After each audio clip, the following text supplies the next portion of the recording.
In the days after the presidential election, the Trump campaign and Republicans in the great state of Nevada and our friends at the Fox News Channel, they were very, very, very excited about what they said was one clear-cut, absolutely indisputable, terrible case of documented voter fraud. You may say that voter fraud wasn't proven. Well, in this case, it was definitely proven. They relentlessly hyped the case of a single ballot that was cast in the name of a woman who definitely could not have cast that ballot legally herself because she sadly had died in 2017. Clark County, Nevada, issued a mail ballot in her name, this deceased woman's name. They mailed that ballot to her home address. Voting records then showed that that ballot had been filled out and returned and counted in the election. How could that be? She died in 2017. Her husband said he never saw any ballot. No ballot for her ever arrived at their house.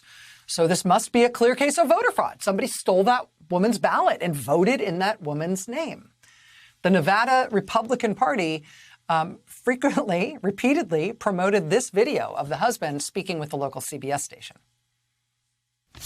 It was disbelief. It made no sense to me, but it lent some credence to the what you've been hearing in the media and about these possibilities, and now it makes me wonder how pervasive is this? How pervasive is this? He was shocked to find out that a ballot had been cast in his late wife's name. Couldn't believe it. Made no sense. But, it sure does make you think, right? All these claims you've been hearing about all this voter fraud, it must be true. Here's a proven case. If there's this one proven case, there must be tons of it. Well, today that man, the husband, pled guilty in court to felony voter fraud because he now admits, after all that he was actually the one who cast his late wife's ballot. The poster boy for voter fraud, who was so shocked that this could have happened. Kirk Hartle was sentenced to a year's probation and a $2,000 fine. Here was the judge at his hearing today. Ultimately, this seems to be, to me, a cheap political stunt that kind of backfired and showed that our voting system actually works because you were ultimately caught. Our voting system actually works because you were ultimately caught. After all the hyping of this story by the Trump campaign and the Fox News Channel and Nevada Republicans in particular, as far as we can tell, none of those entities have had any response at all now to the husband now pleading guilty, to the bizarre, stunning collapse of probably the most highly promoted false voter fraud allegation in the country. Joining us now is the man we turn to anytime something crazy happens in Nevada politics, my friend John Ralston, founder and CEO of the Nevada Independent, MSNBC political analyst. John, it's great to see you, my friend. Thanks for being here. Nice seeing you too, Rachel. So have I got the four corners of this story correct? Is there anything important here that I'm leaving out or that I'm getting wrong? There is a QAnon tie. Do you want to hear that since you've been talking about QAnon a little bit? Okay, go ahead. The one part that you didn't talk about is this guy who has now pled guilty actually works for a guy who is essentially a mini Sheldon Adelson out here. He is a rich guy who, when Caesar's Palace rejected a QAnon convention recently, guess where it went? To the company where this guy works. This whole thing was a sham from the beginning, Rachel. We now know. But you accurately dramatized how incensed they all were that this voter fraud had taken place and how front and center Kirk Hartle's allegations were. It was Adam Laxalt, now running for the U.S. Senate, I should mention, who was the co-chairman of the Trump campaign. And the Trump campaign nationally sent two partisan thugs out here, Matt Schlapp of the American Conservative Union, who mentioned Hartle by name, and Rick Grinnell, who, as you know, is essentially an internet troll elevated by the Trump administration. Those three were at a news conference, and they repeatedly said that there was massive voter fraud, and Matt Schlapp invoked Kirk Hartle's name as essentially the canary in the coal mine, or as you called him, the poster boy for voter fraud. And now it has all collapsed. Now that it has collapsed, has there been any reckoning at all? I wouldn't expect it from somebody like Ambassador Grinnell, for example, but within Nevada, within the Republican Party, particularly because they use this not only to hype this idea nationally, but to use it as the basis for advocating for voting restrictions in the state of Nevada. Has there been any reckoning with the fact that the whole pretext that they created around this story was false?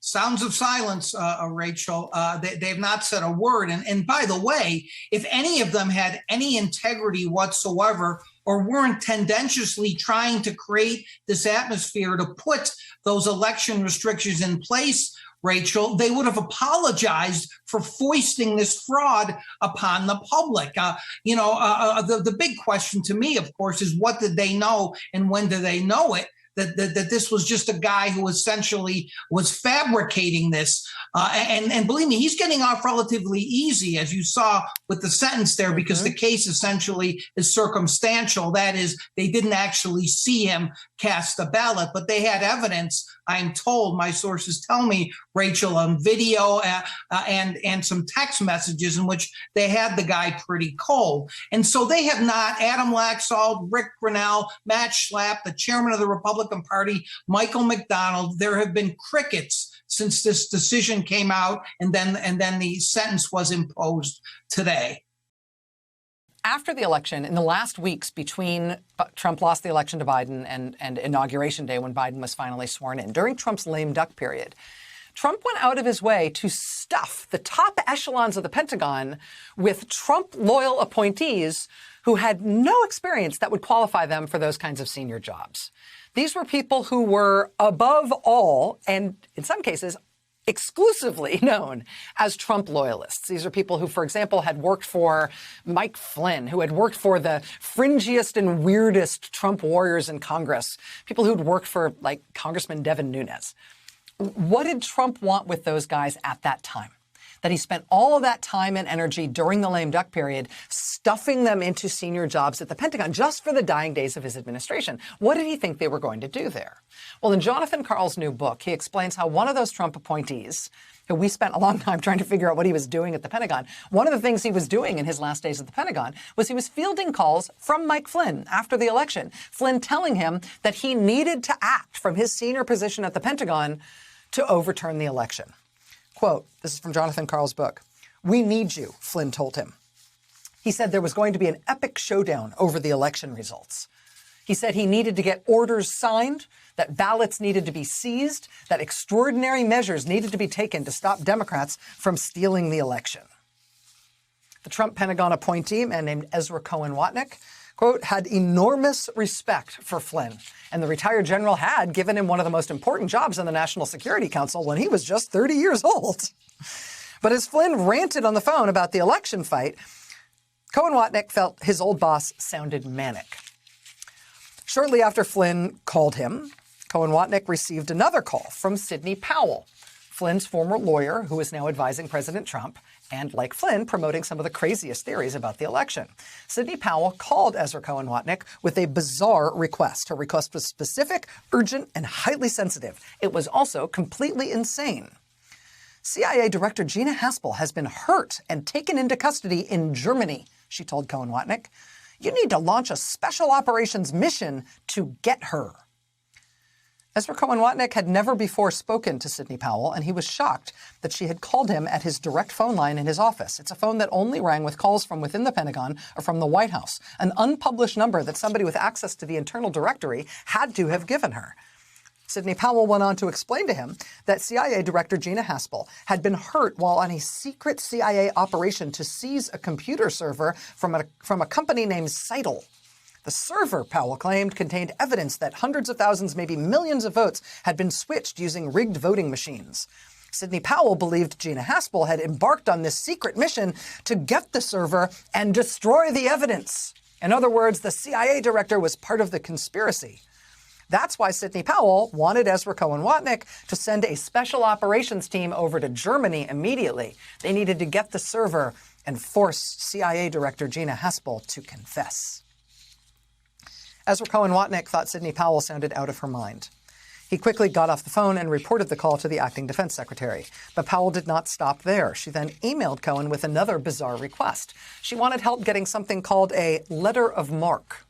This was a rather obscure demand, but a letter of marque from the U.S. government would essentially allow Powell to act as a modern-day pirate, seizing property from U.S. adversaries. Jonathan Karl writes, quote, seriously, it's actually a real thing.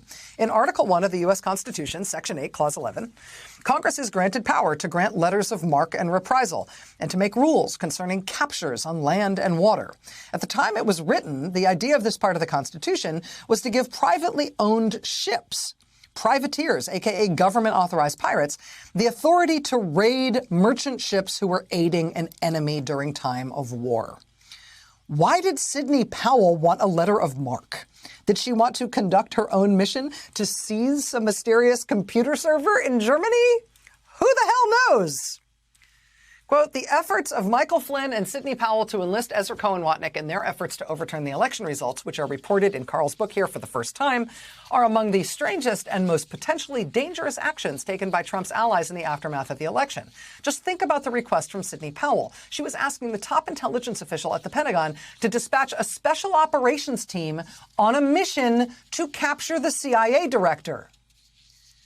And the most disturbing thing about all of this is that Sidney Powell was not just a lone crackpot. She was working side by side with Rudy Giuliani as a member of the president's legal team. And by late December, she would be meeting repeatedly with President Trump in the Oval Office. Although Ezra Cohen ignored Powell's emails, the fictional story about Haspel's alleged secret mission spread throughout social media on websites associated with the QAnon conspiracy. And, Trump is endorsing Republican candidates all over the country who pledged that, yeah, really, he should be reinstated as president. And Jonathan Karl's reporting in this part of the book does actually jibe with something that really made no sense at the time last December. December 4th, 2020, right around the time that he reports this was happening, Reuters put out a fact check about some of the Trump election claims that were circulating online. And their fact check on December 4th included this bewildered statement from an actual CIA spokesperson. Quote, CIA spokesperson Nicole DeHay told Reuters via email, well, this is the most absurd inquiry I've ever addressed, but I'm happy to tell you that Director Haspel is alive and well and at the office. It was so confusing at the time that the CIA had to bother to put out a public statement from a named spokesperson asserting that the CIA director was in fact alive. But now we know that that was not a response just to crazy QAnon people talking in their chat rooms, right? Talking to each other on the Gab and the Telegram and the machine they made with the bean cans and the tinfoil and the string between them. Now we know that that CIA spokesperson wasn't just responding to that craziness in the smelliest, dankest corners of the internet. CIA was responding to something that had been put to the top intelligence official at the Pentagon, a Trump appointee who was being asked by somebody who was meeting regularly with the president to go dispatch Navy SEALs or like Delta Force or whatever to go rescue the CIA director so she could then be interrogated and then presumably publicly executed, like all the Democrats and celebrities who the QAnon people want Trump to kill in front of them. This is how it's going on Earth 2. I mean, there's President Biden today on Earth 1 in New Hampshire, promoting the fact that his new infrastructure bill is going to finally pay to repair a bridge that has been considered dangerous since 2013. That bridge is finally going to get fixed. Tomorrow, President Biden is going to a big electric vehicle factory, a huge EV-only factory that GM is opening up in Michigan. President Biden's EPA chief was just in Jackson, Mississippi, talking about how the infrastructure bill is finally going to help that great American city fix its terrible and intractable drinking water problems. Here's the FDA working triple time to approve booster shots for the COVID vaccine for all Americans and to approve promising new COVID treatments that have been developed by American firms in record time, right? That's what's going on in Earth 1.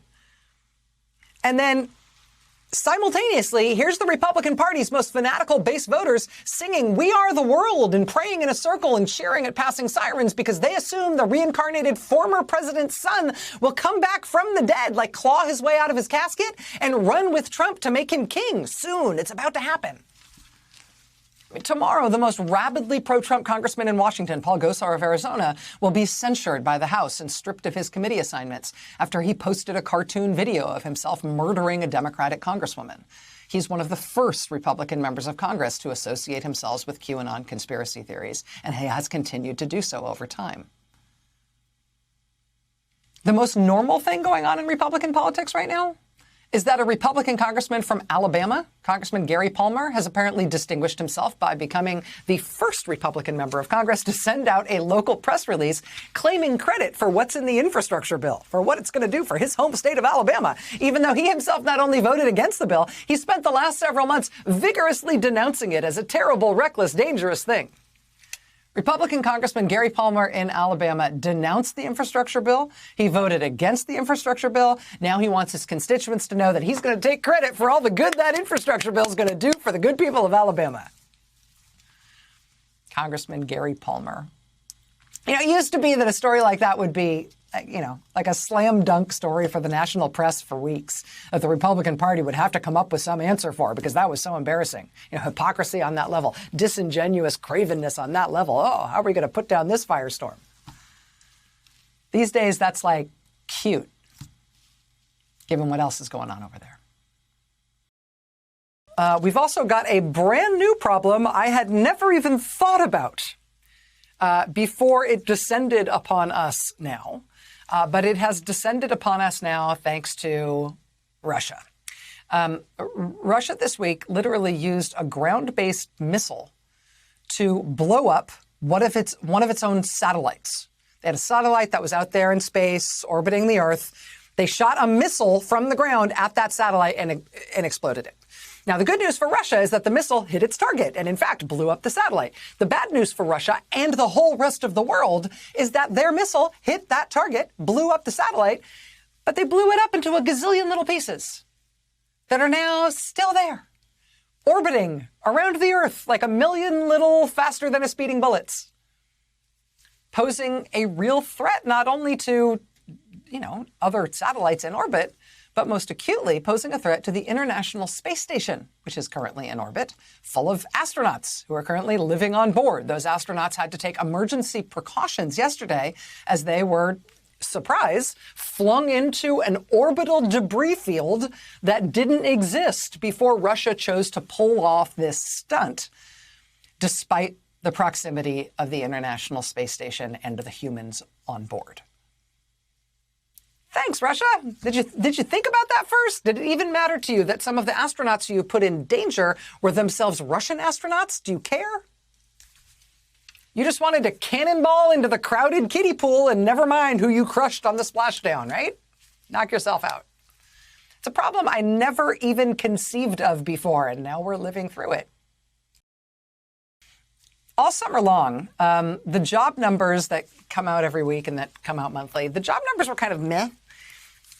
President Biden and the Biden administration and Democrats in Congress got all sorts of bad press over that, over how the economy wasn't performing great under Democratic leadership, and surely that was going to be a drag on the Democrats in the election this year. Months of coverage like that, right? Well, now, oh, hey, look, turns out the job numbers have actually been kind of awesome because they've been retroactively revised. Here's the Washington Post tonight. Quote, the government dramatically underestimated job growth this summer. Initial reports underestimated job growth by a cumulative 626,000 jobs over 4 months. Quote, in June through September, the Bureau of Labor Statistics reported it underestimated job growth by a cumulative 626,000 jobs. That's the largest underestimate of any other comparable period going back to 1979. If those revisions were themselves a jobs report, they would be an absolute blockbuster. President Biden may even have paid a political price for the lackluster jobs numbers, which have now been revised. From April to June, polls found that most Americans, 51%, approved of President Biden's handling of the economy.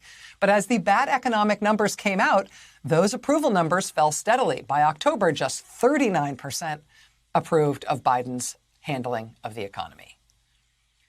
Well, yeah, people were subjected to months of headlines about how meh the jobs numbers were. Now it turns out those numbers and those headlines were wildly off. more off than they've been in 40 plus years. And actually, the job numbers have been pretty good all this time.